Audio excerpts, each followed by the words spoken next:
Hello guys, tayo ay magluluto ng gulay. Ayan, papainit na tayo ng mantika. Ay ano, initin natin yung kawali. Tapos maglalagay tayo ng mantika. Magluluto tayo ng gulay na chop suey. Ayan, init yung mantika guys. Lagyan na natin yung mantika. Ayan, lagyan natin yung bawang.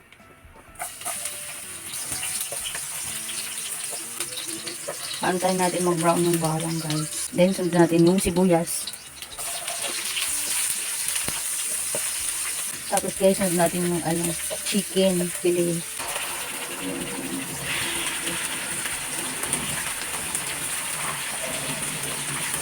Ayan, luto naman tayo ng gulay ngayon. Hindi na lang lagi po karne. Gulay naman.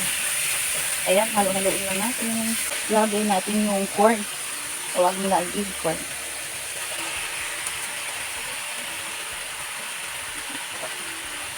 Hindi yung carrots. Ayan.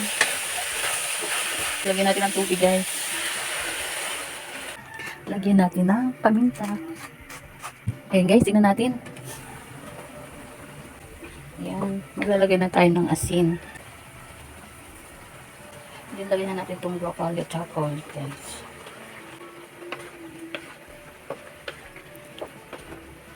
Ayan, parang may gulay tayo. Ayan. Takpan natin ulit guys. Ayan, tingnan natin ulit guys. So, lagyan natin yung bagay pechay. So, wala akong repolyo.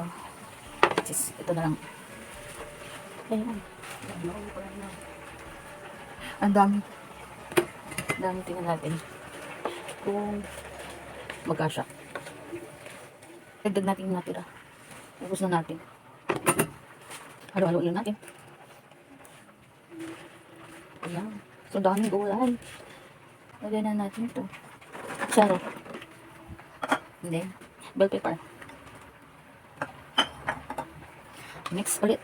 Mamaya guys, lagyan natin ng cornstarch. Yun ay pampalapot. So, ayan. Tignan ulit natin guys. So, ngayon, ilagay na natin yung cornstarch. Yun ang guys, pampalapot lang naman guys. Okay na siya guys. Luto na yan. Ilagay natin yung itlog. Ayan. Ang daming itlog. Ayan, lumapot na siya guys. Hindi na lang natin takpan.